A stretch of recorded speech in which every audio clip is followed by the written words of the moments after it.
Chapter 106, Drifting Apart. Riel felt apprehensive when she realized she got stuck in the blueprints section. She feared getting caught and accused of eavesdropping, especially since her mobile phone rang and Akio would be looking for her. Akio went to Riel's table and asked, where could she be? Akio left the room, and Nicole followed suit, in search for Riel.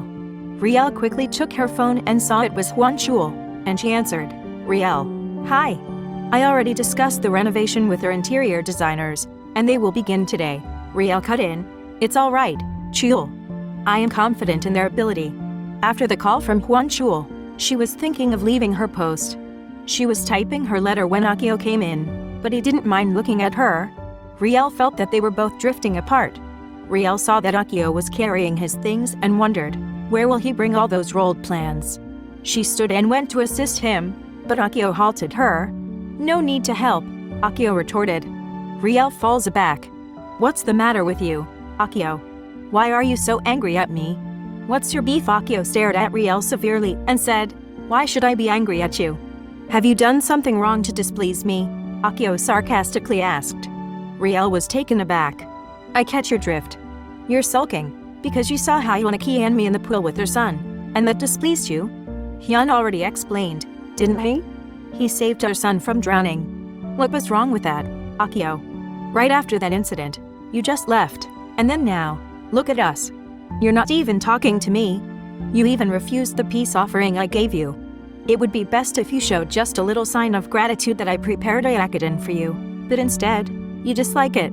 I should be the one to be so angry at you, because after all that I did to appease you, you refused to talk to me, and if that wasn't bad enough, you even flounder in my face that you and Nicole have something. Wasn't that too hurting for me? She broached. Why should that be too hurting, Riel? There must be something you knew that I don't? Riel was in tears.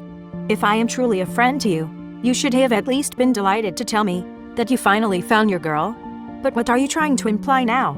Since Nicole is your girlfriend, you'll just throw our friendship to a losing end and forget about the beautiful things we had as friends? Is that what you're trying to imply? Forget our friendship, because I might be hindering your beautiful relationship with Nicole. Riel looked disappointed. Akio looked at her with a blank stare. I couldn't say anything at the moment, Riel. Let us talk some other time. I have to go now. There were many things in my mind right now that I couldn't even think well. Akio turned his back from Riel, not minding seeing her in tears. It was unlikely of him to be insensitive, she thought. Riel purses her lips, fighting back her tears. Riel was throwing fits, and she could not understand why Akio was so mad at her.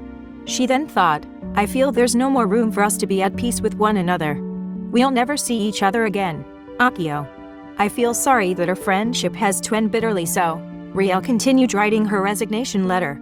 Riel left the room to take a breather. She wondered why the conference room was so quiet, so she asked her junior secretary about the unusual silence in the conference room. They went to the job site, Miss Riel. They will be away for 2 days to oversee the development of the subdivision. Riel was shocked. She stayed calm and pretended to be okay. I see. Anyway, I'll leave the letter on his table and make sure that Akio will get it. Okay. Then she returned to the office, arranged all the documents for Akio's signature while tears were shedding, and put all her things in the box. Riel stood in silence, sniffling, and looked around the entire room. She could not help but to weep, for she and Akio had good memories of working together after giving birth. She saw the picture of them both on Akio's table, and a flashback of their past came to life. Don't think you can go freely here in the metropolis, because no one knew what happened between you and Hyunki. Also, you don't have to look for a job, because you already have one, Akio said, smiling. What job are you talking about, Akio? I could not return to the bank. I expressed my fears, because everyone there knew I was dead. Who said you'll work in a bank?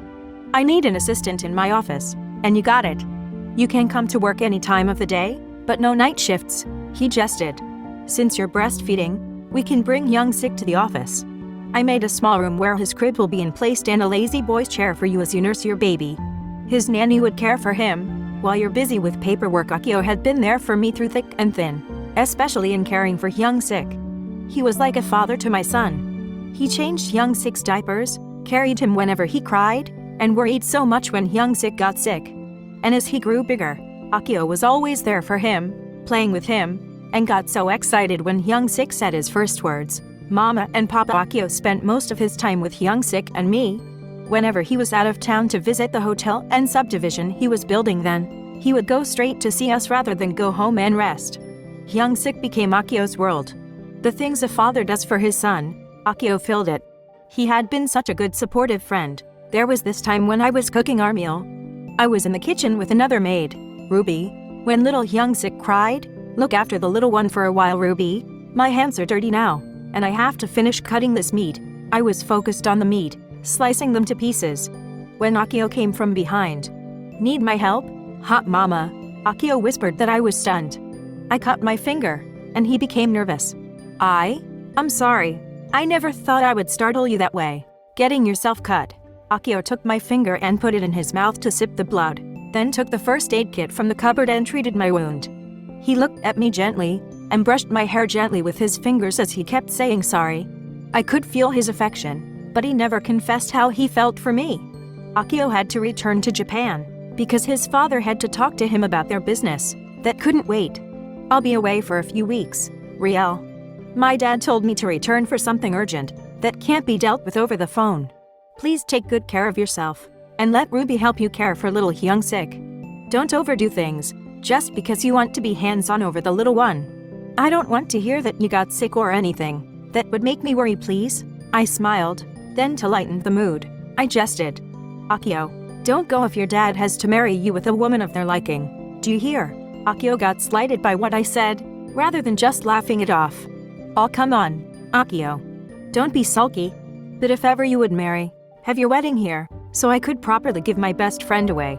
His face became glum. He stared at me as if a shed of tears was about to fall and replied, I would never marry, unless the girl I had a crush on would accept my intention. Wow. Just as I suspected, there's a girl you got besotted with. That was why you got held sometimes in the town where your project was? Huh? You always give me the excuse. I'm sorry. Can't make it on Sunday, because there was a problem here, etc. I knew it. But don't worry, my friend. I will always be by your side. I could still recall that look, after what I said.